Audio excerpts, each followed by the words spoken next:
माननीय पंतप्रधान श्री नरेंद्र मोदीजी यांचे मनापासून आभार मानतो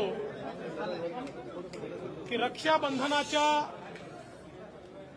पवित्र मुहूर्तावर बहिणींकरता त्यांनी राखीची ओवाळणी दिली आहे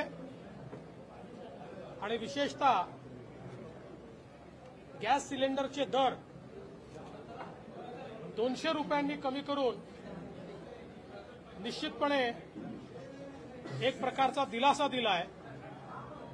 आणि त्याचवेळी उज्ज्वला योजनेचे जे सिलेंडर आहेत त्यांची सबसिडी आता 400 रुपये असणार आहे। त्यामुळे आमच्या गरीब भगिनींना देखील निश्चितपणे एक दिलासा यातनं मिळणार आहे आणि म्हणून मी माननीय प्रधानमंत्री नरेंद्र मोदीजी यांचे मनापासून आभार मानतो आणि निश्चितपणे